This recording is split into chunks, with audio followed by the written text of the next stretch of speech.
How I found out. We moved. My wife and I moved to a new place. In the new place, the living room couch is closer to that bathroom than it was in the old place. So the second day we were there, I go in there, I do my thing. When I walk out, my wife is no longer sitting on the couch. She's now standing, holding car keys. And she goes, "Do you need to go to the hospital?"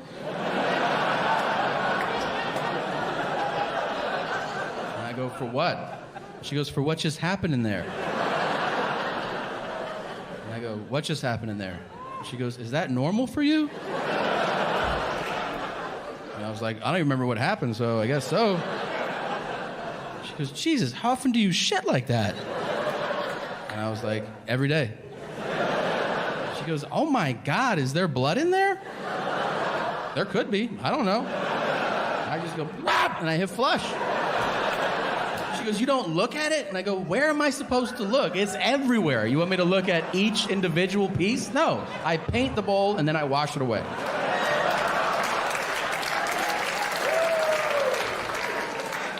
That's how I found out at 34 years old that not everybody has diarrhea every day.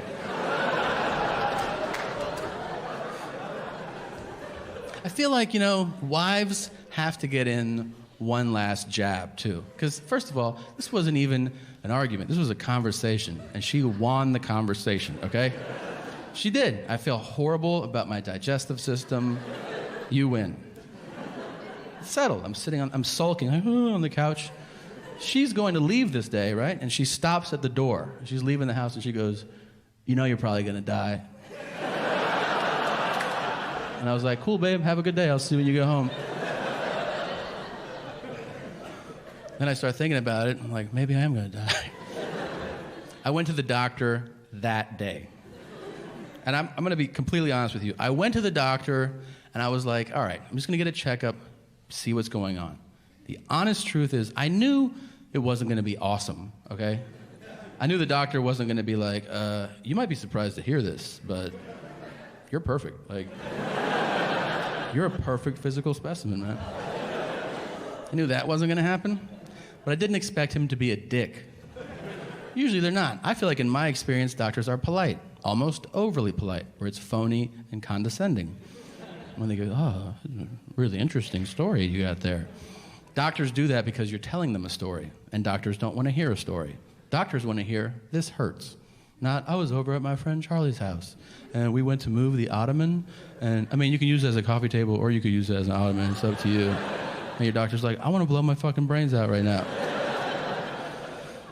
I go in there, I sit on the exam table, which is my least favorite table to sit on in the world. It's the only table that in 30 years I've sat on where my feet don't touch the ground. So I feel like a fucking toddler waiting, like...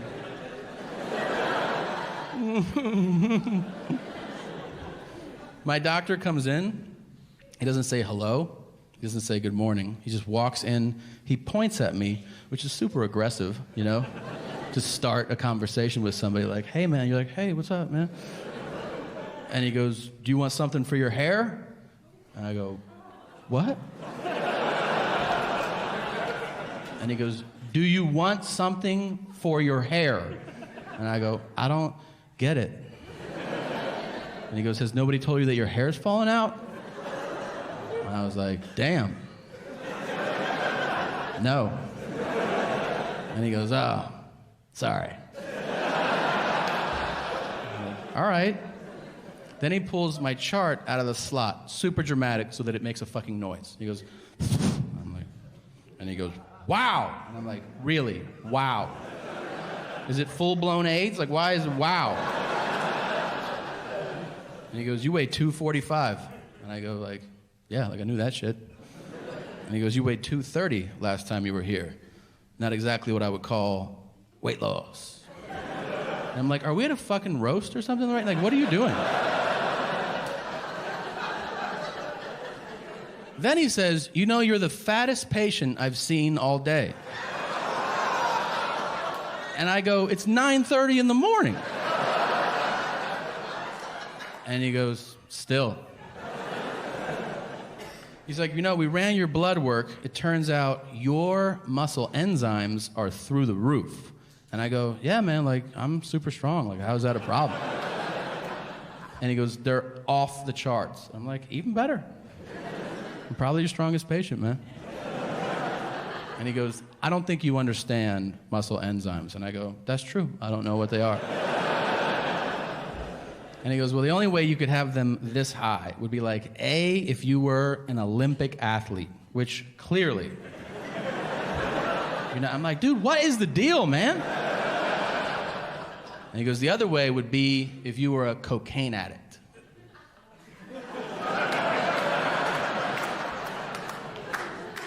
And I go, I don't do coke. And he goes, I'm your doctor. You don't have to lie to me.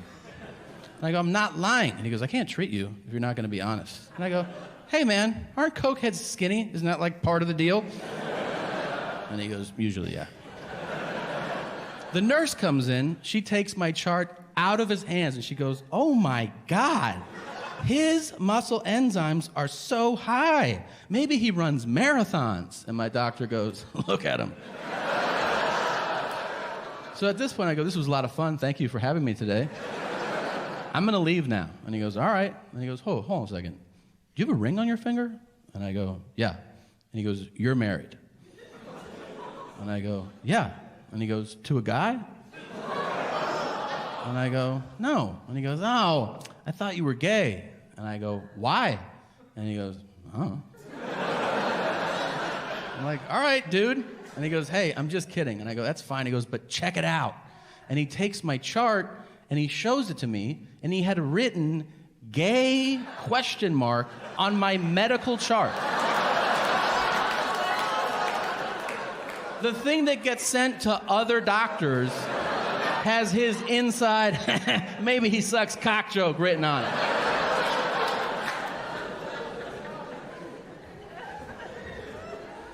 I went home, I told my wife, she's like, oh my God, what are you gonna do? And I was like, what do you mean? And she goes, I mean, are you ever gonna go back there? I'm like, are you out of your mind? That's the funniest fucking doctor in the world. Of course I'm going back there. I have like Don Rickles as my primary care physician. It's amazing. I'm faking injuries to go back to this guy. You're a piece of shit. I'm like, yeah, I know. He's fucking amazing. Oh my God. I do think about death. I just want it to be justified.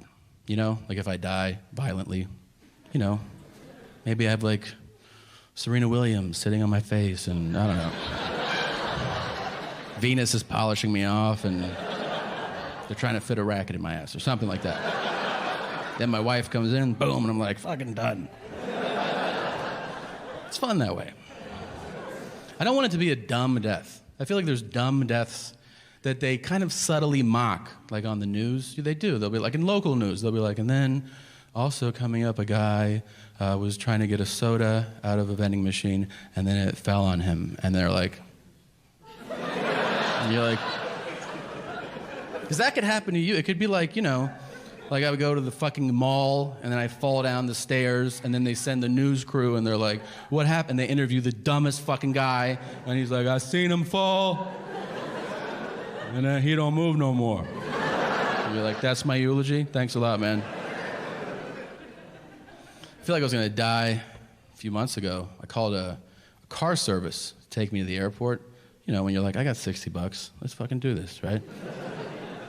This nice town car comes to the house. The guy gets out. He's got all white hair. Much older man.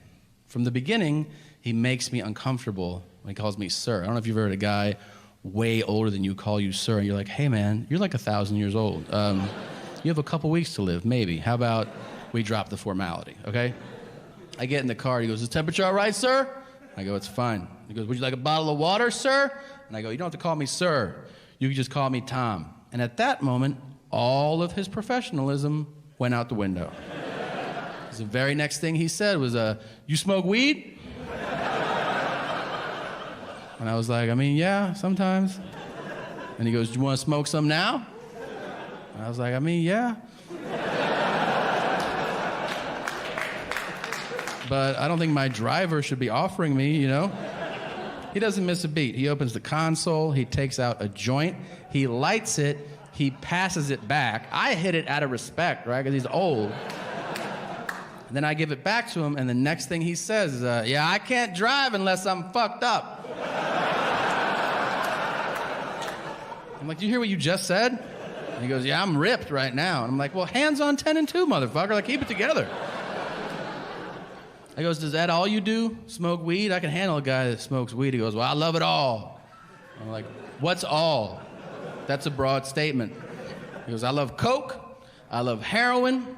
But there's nothing like smoking rocks. You know what I'm saying? I was like, no, I don't know what you're saying.